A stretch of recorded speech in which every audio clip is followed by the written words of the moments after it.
about it. Cool. Yeah. I won't have to, I can edit you out now. Yeah, maybe just keep my voice and then do a closer and closer shot of your face. Just steadily zooming over the course of 40 minutes. Yeah. One episode, I'll record the whole thing with you, and then I will pay somebody to dub a different voice instead of yours. I like it. And it will change accents throughout the entire podcast.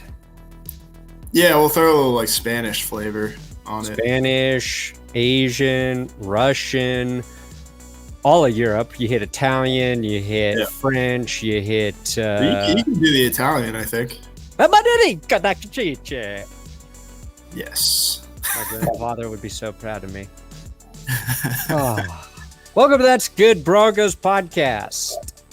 I talk like this now. Brandon Perna here with Will Keys, and damn it, Will. Every time I'm out, they pull me back in. I genuinely feel good about this team. And I didn't think I would feel as positive as I do after the draft.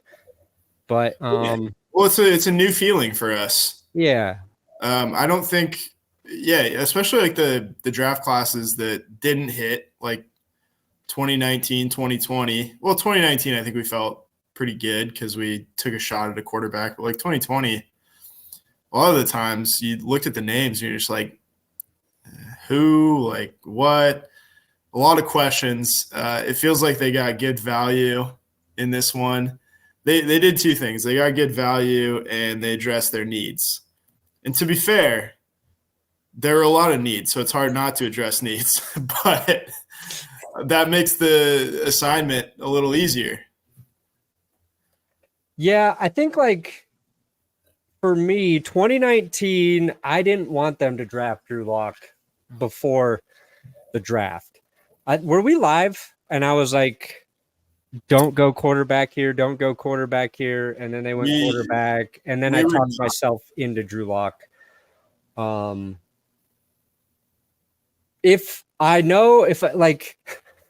happened after that, I think I would have been on the side of, yes, get a quarterback, take Drew Lock. Awesome. Let's see what we've got. But I was still under the impression like the Broncos could fix things with, stopgap veterans at the time. Flacco. Yeah. Heading into this draft, I wanted them to take a quarterback. I didn't care when or how necessarily they did it, but I wanted them to take a QB. Damn it. They got a guy, and they got a guy that feels like the one for them. Yeah, it feels like a good fit. I think the important thing,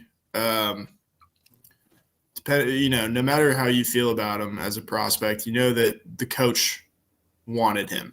Yeah. And you feel like handpicked him, and from all sources, he was the third quarterback on their board, which is and then, you regardless of whether that's a good evaluation or whether that's true, like if you believe that, then that's really good value, getting the third quarterback at QB6, even though it was pick number 12. Yeah, and maybe it's the third quarterback because they knew he was also gettable. Yeah, but I mean, that might help my evaluation if I were doing it. Very, very attainable. Yeah, for sure. That the availability is definitely attractive. But I think QB1, their first two were Caleb Williams and Jaden Daniels. There you go. Of course, went 1 and 2. Those guys not attainable. But at the same time, if they said Bo Nix was their number one quarterback on the board, people would have been like, "You're fucking insane." Which I think is, fair. Yeah, I think it's so weird in trying to determine how a quarterback's going to translate to the NFL. You look at like throws, like if a guy can make crazy throws like Caleb Williams, that's what you really like. If he can escape sacks and then make a crazy throw, you really, really like that guy. because that's something you can't really teach. And then there's little things that you're like, look, if this guy can do this every now and then, we can live through some bad plays and we can slowly correct some of the other foundational things that will make him a better QB eventually. And I've watched a couple things now on Bo Nix. Our friend Tim Jenkins broke him down. Chase Daniel broke him down before the draft.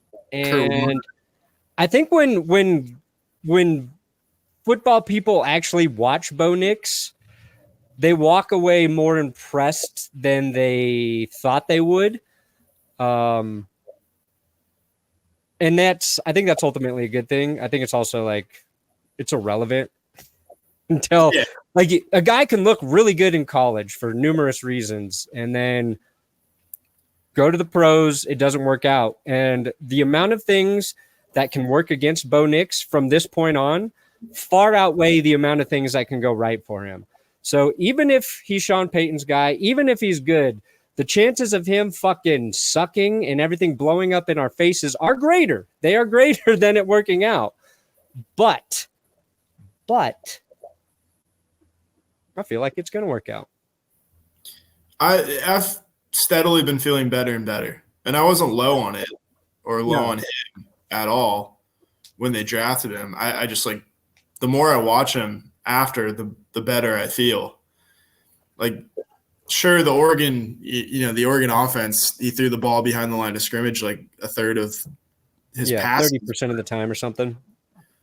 Yeah, but at the same time, it's about what you can do.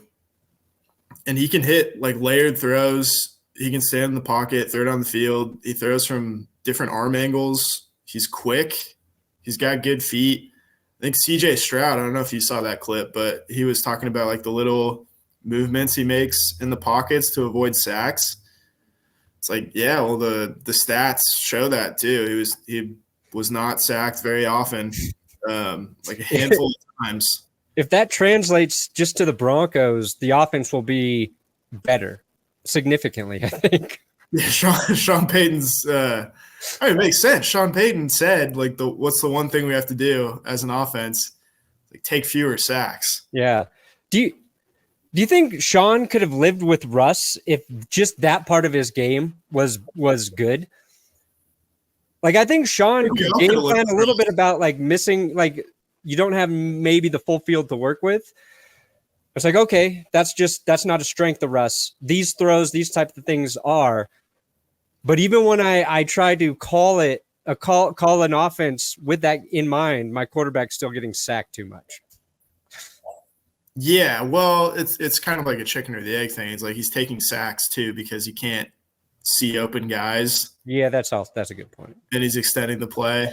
But no, I think like even though the Oregon offense is like get the ball out quick, still like the amount of sacks he took is pretty remarkable. It's comparable, I think, to Penix in that regard.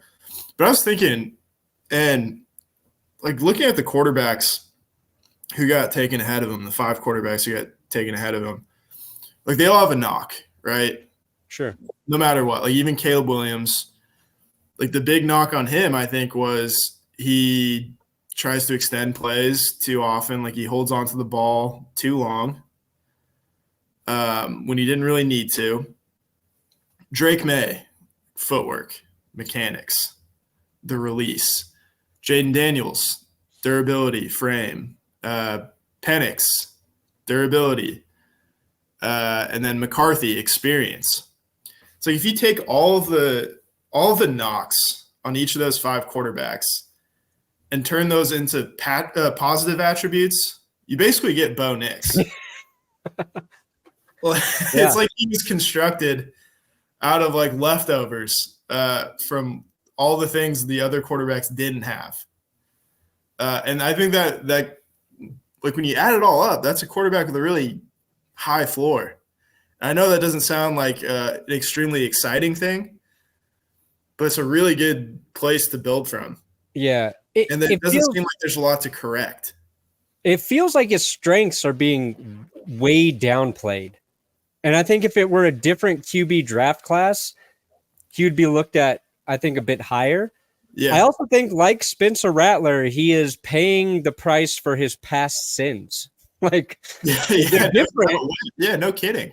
But like, not playing well at Auburn, I think, is just something that it's been stuck on him, and some people can't look past that. It's like, what would you rather have? Like, a guy play as long as he did and suck? Nice. He did some fun things at Auburn when you see like some of the highlights. For sure, yeah. The production, wasn't there. Like, they could win. They weren't like losing all their games. But would you rather have a guy that's playing and kind of is average, maybe not living up to the hype, or a guy who is highly touted but has to sit for 2 or 3 years because there's some premier quarterback and he's just waiting for his turn to be a junior, senior, and then go into the draft? Yeah, he was good enough to start very early at Auburn. And the knock on him was like he wasn't completing a lot of his passes. He fixed his problems. They're like, fuck you, it's not good enough. Yeah, no, it's kind of weird. Like, he was seen as like this, obviously like a highly recruited prospect who had a great ceiling that he wasn't living up to. And then he goes to Oregon, kind of changes the way he plays. Oregon changed the way that he played. And now he's too safe, right? Yeah. It's like, okay. Why are we holding that against him? Is it because like we think he's going to revert back to Auburn Bo Nix? I don't see that. That was his chance to prove it. 2 years at Oregon, and he played out of his mind. Yeah, I think to me too, like there's comparisons, right? There's like Drew Brees gets talked about with Sean Payton. I'm comparing him to Tom Brady just because I think he's going to win that many Super Bowls. Mm-hmm. But if you look at Tom Brady's strengths, that type of quarterback, safe with the ball, accuracy, the football intelligence. Big hands, very safe with the ball. Yeah. But like when I think about Drew Brees, I think about just a boring quarterback, like a boring persona too. To me, like Drew Brees is the most vanilla of vanilla quarterbacks. When he's playing, I like watching Drew Brees play. To me, that's my comparison with Bo Nix. Just seems like a boring dude, says the right things, doesn't ruffle anybody's feathers, and completely the opposite of what Russell Wilson was in Denver. Russ was somebody who appeared to always try to say the right things, and it just came off weird and wrong, and it drew more attention. But I guess I kind of like the boring part of it. Like, as a fan, I don't want that attention. As a content creator, somebody making videos, I fucking want that attention. But he just seems boring. I think that's part of it as well. Yeah, well, now on Twitter, like, athletes are classified into two subspecies where either you have aura or you're corny. And Bo Nix is like, doesn't seem like he fits into either one, which is probably exactly what you want out of a quarterback. Yeah. All right. So Bo, and we talked a lot about him already. Let's say this too. I would like him to wear number 10. Zach Wilson, I think. Give it back. Hand it over. You want people to respect you in Denver, Zach Wilson? Yeah, here's your number 10. Because if not, you might not be on the roster. Yeah, I tweeted, when they showed him with the Broncos and he was holding number 1, and I said elite jersey choice for Bo Nix, and I'm a little upset that people think that I don't understand that the first round draft picks get the number 1 on their jersey when they take the pictures. Yeah, well, also the local Fox station reported that, I think erroneously, gave him number 1, which I think they might have reported that based on that photo, but like, I don't know what's going on with journalistic integrity these days. Yeah. Also, I did try to pick like a website here that is blasting us with the most ads. That's good. But then the Broncos go Jonah Elliss. They go Troy Franklin. the steal of the draft. Everybody loves Kris Abrams-Draine. This is the football nerd's favorite guy that was taken. Yeah. Audric Estime, Notre Dame. Not for the nerds. That's for the jocks. This is for we're gonna run through a motherfucker's face. And Love it. I love all the Notre Dame fans too, because they are out in full force telling us how excited we should be about Estime. Devaughn Vele? Is it Vele? Vele. Ooh. Like Vele, but Vele. This is where my brain out tricks itself. I think it should be Vele, but then I'm like, your first thought's probably wrong. So say it a different way.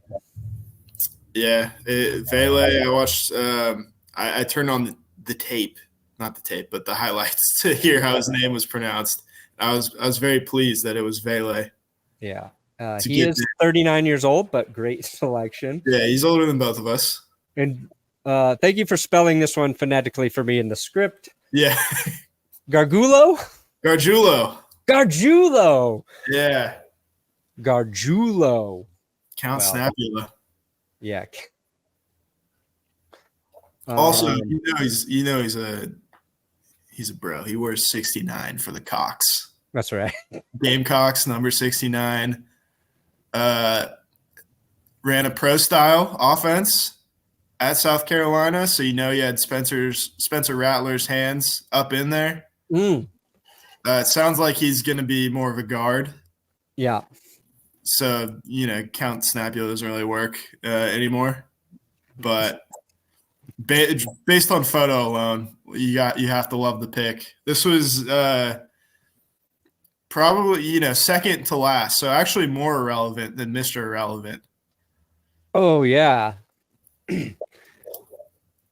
But I liked it. It's a smart guy. Like, you want smart offensive linemen. Went to Yale.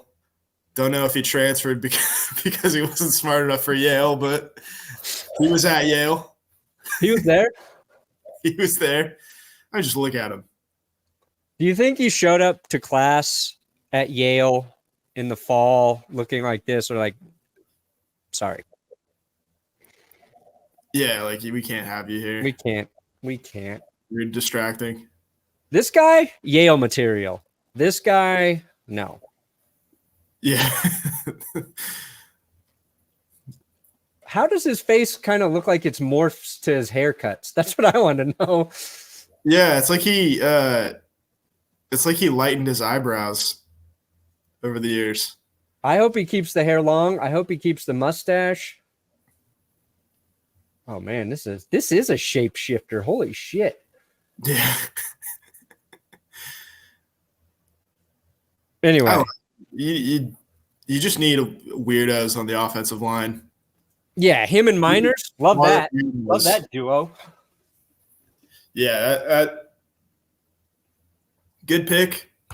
Guard depth. Can never have too much. Which pick outside of Bo Nix are you most excited about? I think the easy answer would be Troy Franklin, but I'm excited. Like, day one, I want to see Estime run in the preseason. I really do. I don't care that he's not the fastest guy. I don't think that's what he's there for. I just want to see how he's used.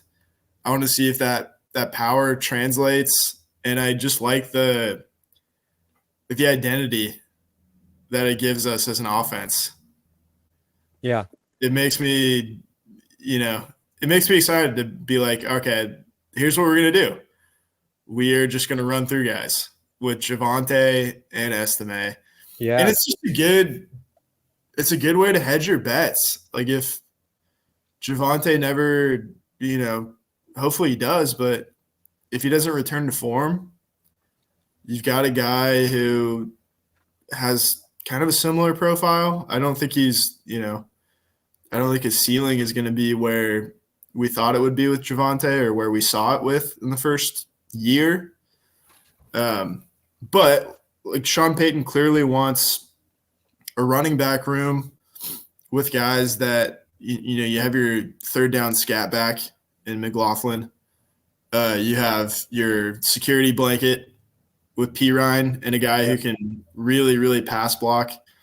And then your lead back in Javonte. And I want to see how he fits in there. And I think another big question going forward is who's the odd man out? Yeah. Of that running back room? One of those guys is not going to make it. Yeah, and I don't think it's going to be McLaughlin because I think I feel the same way. It's probably Perine or Javonte. Yeah. But I think Javonte definitely was not the same runner he was pre-injury last year. Yeah, and he wore down for sure at the end. But I think he deserves this year to like see where he's really at because, you know, look what Courtland Sutton did last year. And I think sometimes we expect just because guys can get back on the field from their injuries when they do doesn't mean they're actually 100%.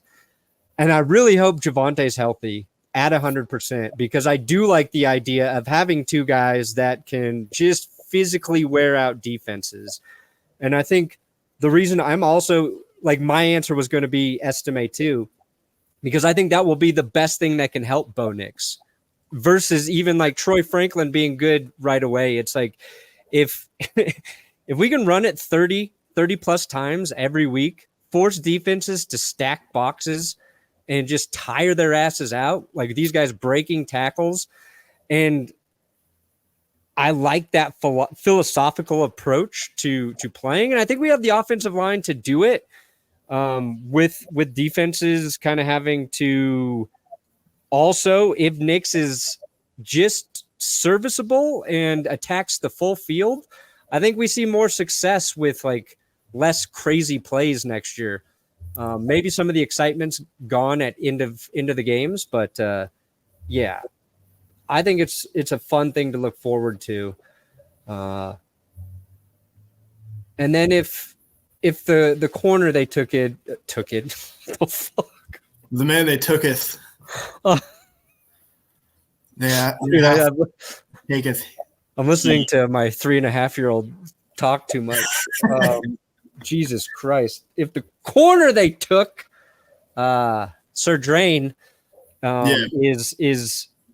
is versatile and is as good as I think. Like some people, mostly Missouri fans, are trying to tell me, that shores up a part of the defense that was necessary. But I think if one thing is gonna before the draft, one thing I was still scared that was going to hold this team back was the defense. They go edge. Jonah Elliss out of Utah, and that's fine. There's kind of differing opinions there, but that he does one thing really well, and he like at the very least, if he doesn't develop his game as a run stopper, like he can come in on third down and rush the passer. Be a specialist, yeah. But once they traded for John Franklin Myers, I started to feel so much better about the defensive front. It felt like versus say the Broncos did what we thought they could possibly do is trade back in the first round, accumulate, say they go back to, I don't know, 14 or 15, and they get like a late first or an early second. You're thinking they take Bo Nix, and then they're going to get a defensive lineman and or one of the premier edge rushers. Instead, they get one of like the proven veteran defensive lineman out there in JFM. Not like a flashy guy, but a guy who does everything well, who's like a cornerstone piece who makes the other players around him better. Like that pick, the more and more I think about the trade they made for it, I'm like, fuck, that's the one that's making me go, okay, just dial it back a bit, Brandon. Yeah. No, that was like the point in the draft, sitting there on day 3, where you've already seen 180 picks go off the board. Yeah. And you're running out of gas, and then you see that trade, and you're like, I'm back in. Yeah. I'm excited. All our problems are gone. A little jolt of energy, and they got him for, I know they have to pay him, but like they've got a ton of cap room next year. Yeah. They gave up a 2026 6-rounder. That's almost the minimum you can pay. I know. You're You're paying a guy who plays like I don't know, let's just say a second round talent. You got a second round talent for a future sixth rounder. So and a guy that you don't have to develop, like he just comes in and he's the starter day one. Right there on the line. It just makes their defensive line so much better. It makes me feel a lot better about a very weak group for the Broncos last season. Yeah, no, absolutely. And the one thing I like to do to see if it's a good pick or not, because I don't really trust my eyes on those things. You just go over to like the Jets Twitter, Jets subreddit, and see how they react to it. And people were like, "What the fuck? What did we? Why are we doing this? This is bad." You're like, "Awesome, good." The more pissed off you are, the better I feel about that trade. Yeah. So I hear he has like problems with penalties, but you know what? I don't care. No one's perfect. Like to me, it would be like I would equate it to if the Broncos had gotten rid of Derek Wolfe for nothing when Derek Wolfe was playing at his best. It's like a guy to appreciate. You kind of have to know your team and watch your team every week and know that some of what he's doing is just setting up other guys for success. He plays the run really well, like fundamentally sound. And then listening to Joe Douglas talk about him after they traded him, I'm just like, yes. Like he didn't want to make the trade; they had to for their cap reasons. Yeah. So it's which is quite that if I was a GM, I would just constantly target GMs with cap problems. Yeah. The best thing you can do as a GM, I think, is be totally predatory. Other teams. That's what the Steelers were with us. They're like, okay, you can pay Russell Wilson. We'll take a chance on Russell Wilson for close to nothing. Yeah. Or Justin Fields for seventh. We'll do both for nothing, actually. Yeah. How about we just double our chances here while the other teams pay for it? Yeah. Speaking of the Steelers, that's a good segue, Will. Ooh. There were rumors that the Steelers might be interested in Courtland Sutton before the draft. Obviously, the chemistry between him and Russell Wilson on the field, great. Off the field, Russ and Courtland are friends, trusted confidants. Sutton was the only guy Russ told that Broncos wanted to sit his butt on the bench. So we thought that was a possibility. And heading into the draft, I saw Courtland Sutton as a movable player. But that thought was if the Broncos needed to get up to get their quarterback. It's like if you got to deal Sutton to maybe save a little bit of draft capital, okay. As soon as they drafted Bo Nix, I was like, thank God we have Courtland Sutton for him. This was before they drafted Troy Franklin too, but I'm like, Courtland Sutton is exactly the kind of receiver you want for a young quarterback. And I was really thinking about his value, Sutton's value last season, and I think we probably talked about it already. But a lot of people who wanted like argue in favor of trading Courtland Sutton, they'll point to his stat lines over his career and try and justify like why that would not make his value as high as we Broncos fans think.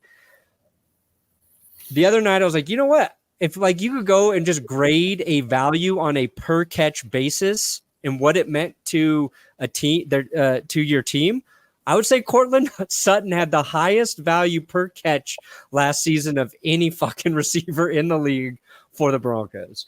Yeah, no, he is the ultimate like F it, Courtland's down there somewhere kind of guy. Not only that, and just like in the red zone, awesome, contested, still fantastic. Just a great bailout receiver.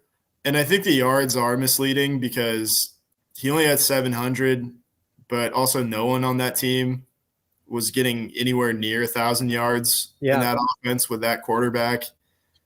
I think you get him in a spot like when he did have 1,000 yards in 2019, it's because Flacco could see him in the middle of the field.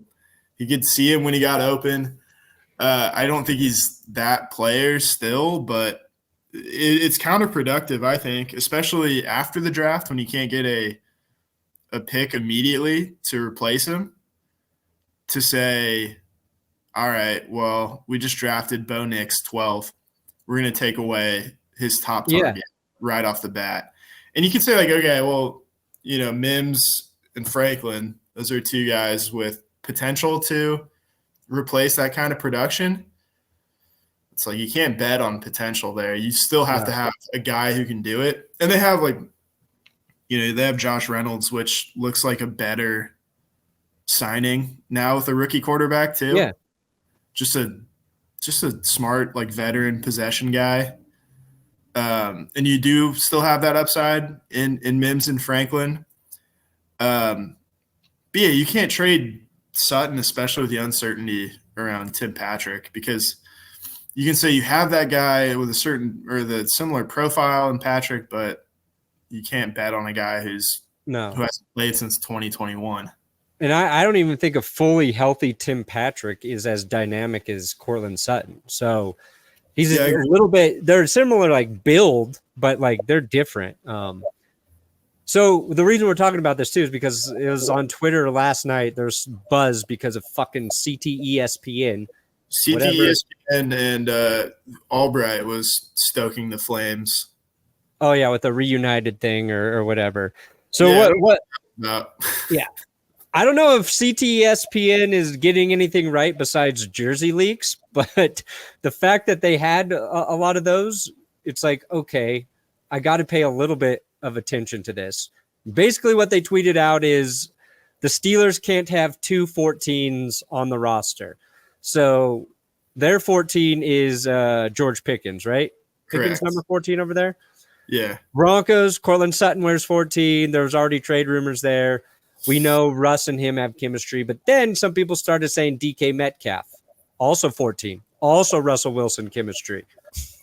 So there was like an hour there for a while where I think we were all waiting for some sort of information that the Broncos were going to trade Courtland Sutton to the Steelers.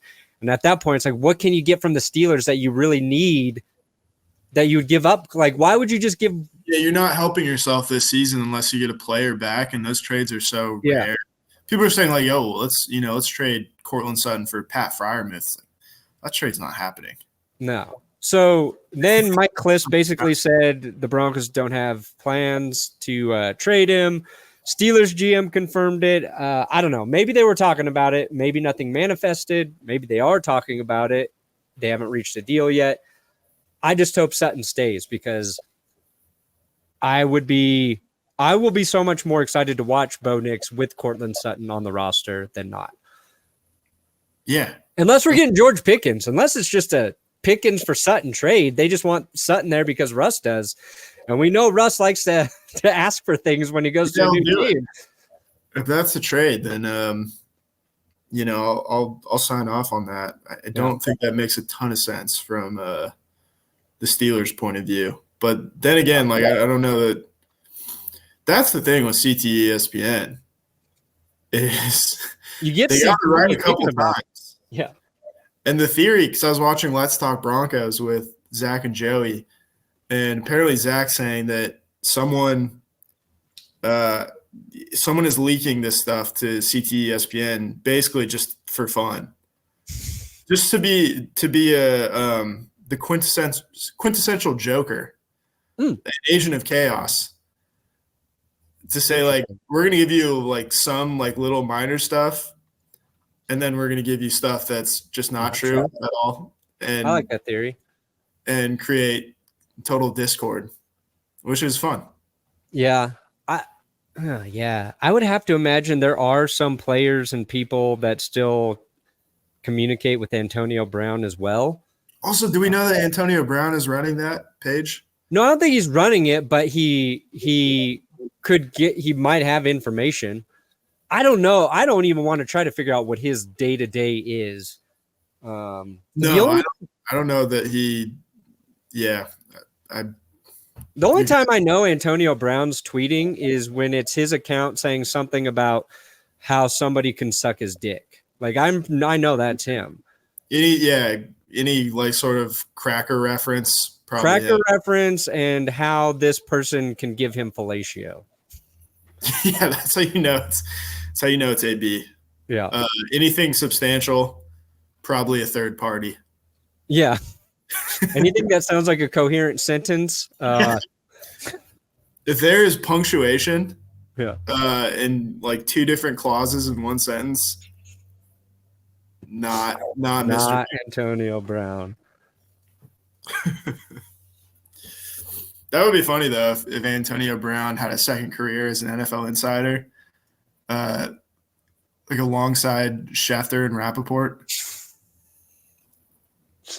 Oh man, I would love to see him sitting there with those guys. I would pay great money for that. He's a total wild card, but he gets the best scoops of anybody in the biz. Yeah.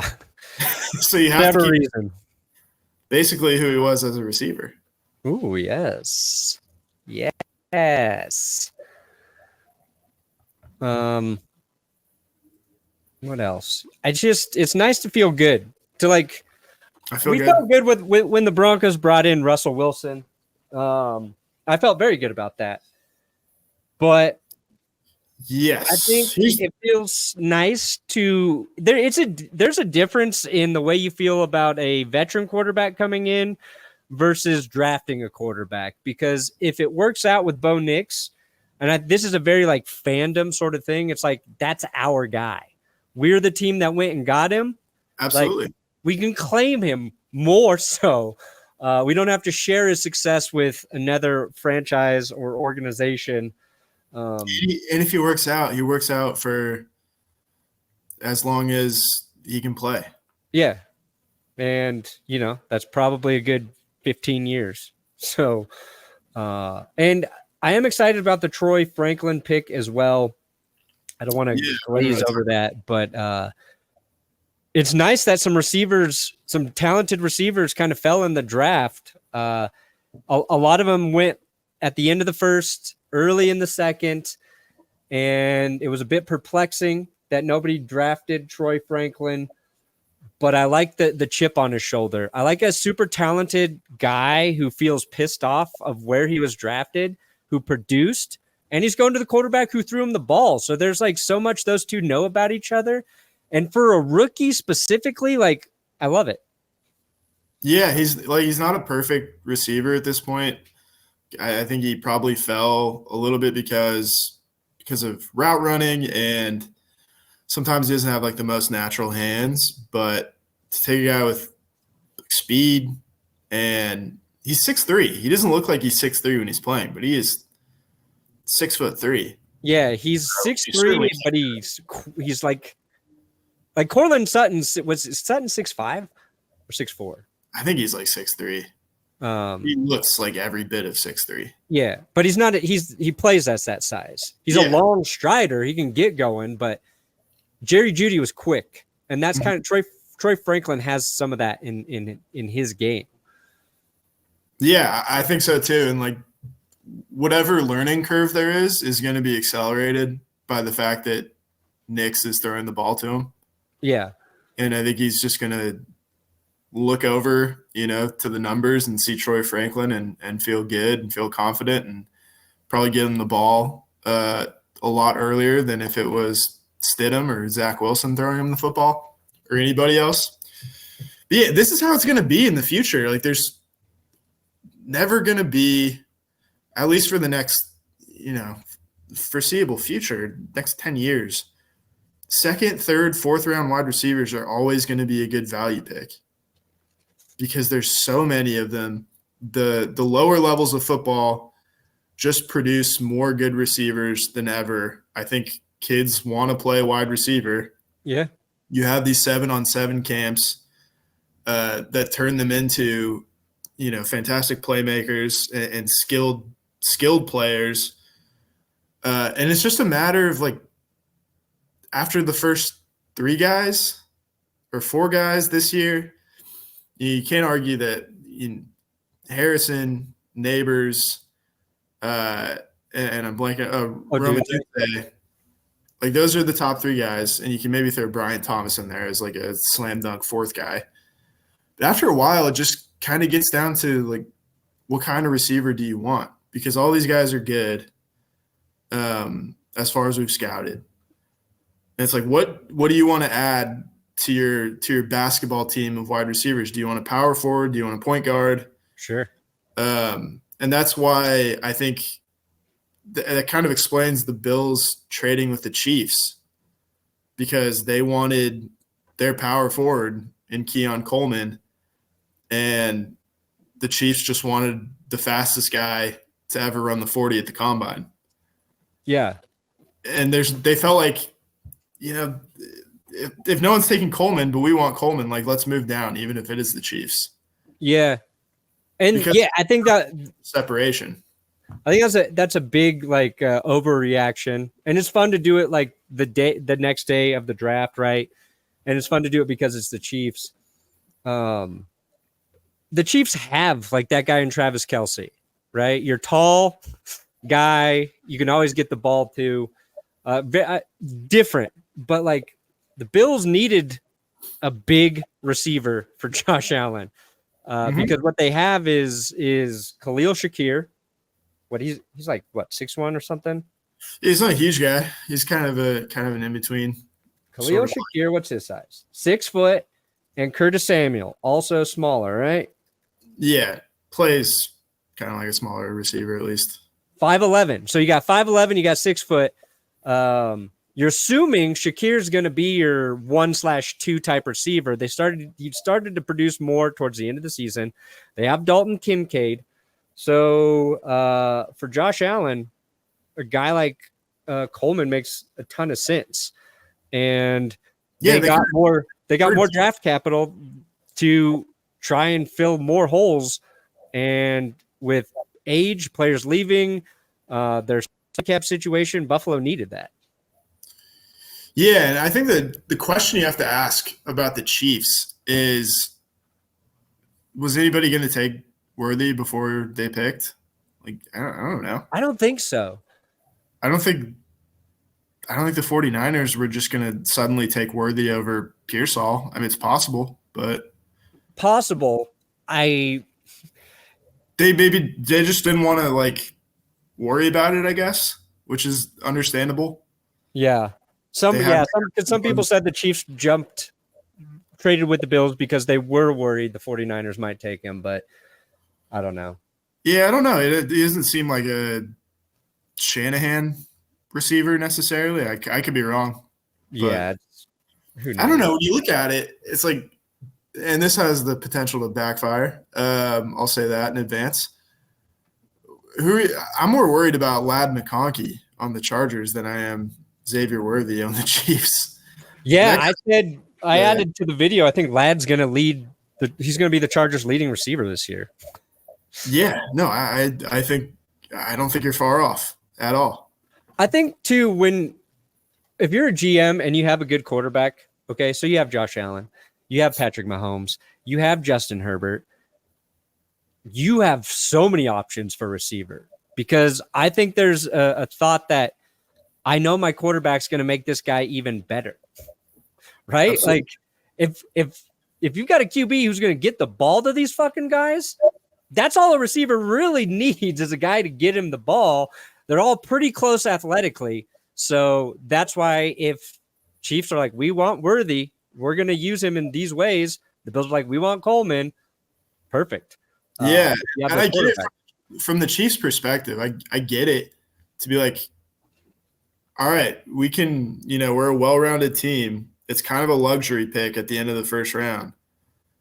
If we can get this guy does, not one thing, but he does one thing better than anybody else. Yeah.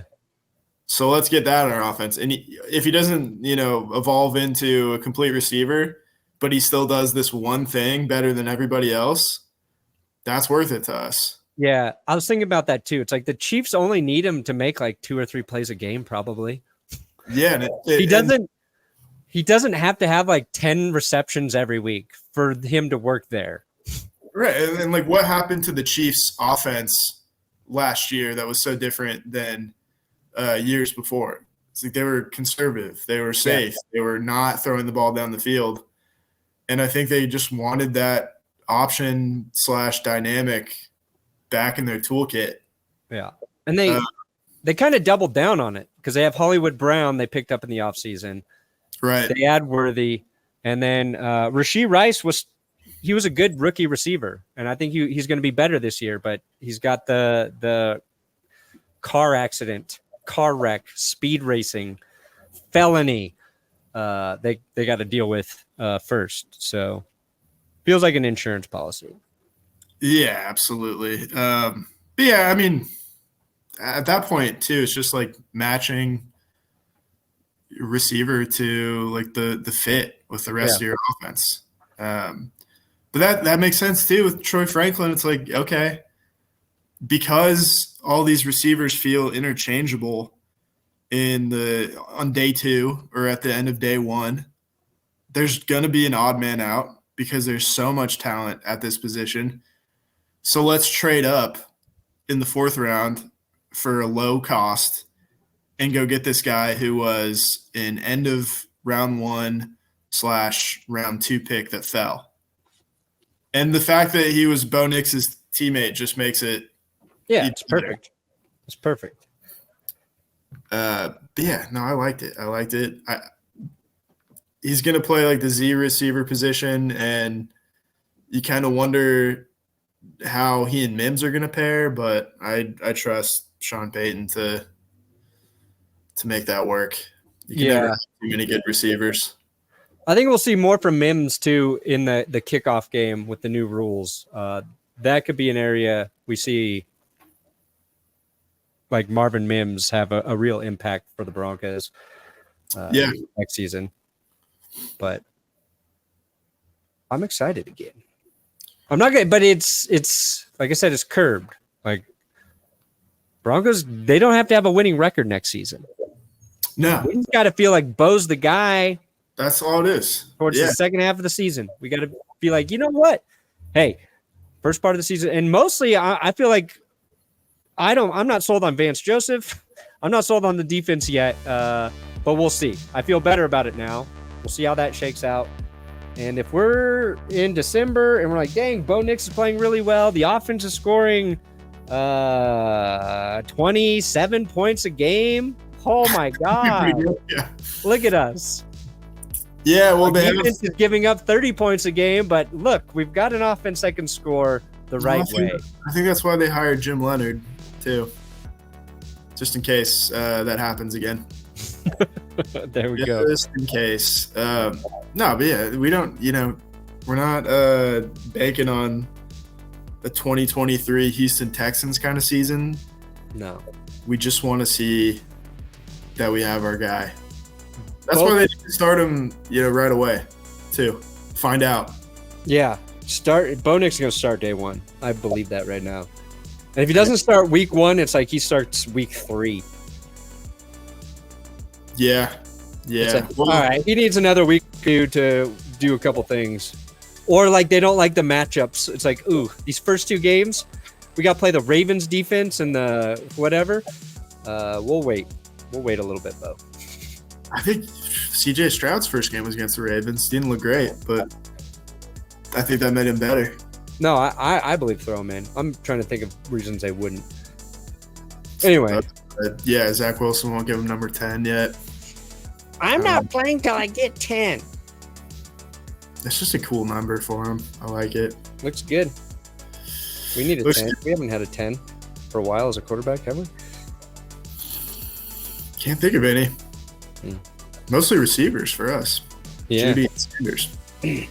Yeah. All right. That's enough. We did a good podcast. Thank you guys for listening. Subscribe here if you want. If you don't want to, I don't know, fuck off. Fine.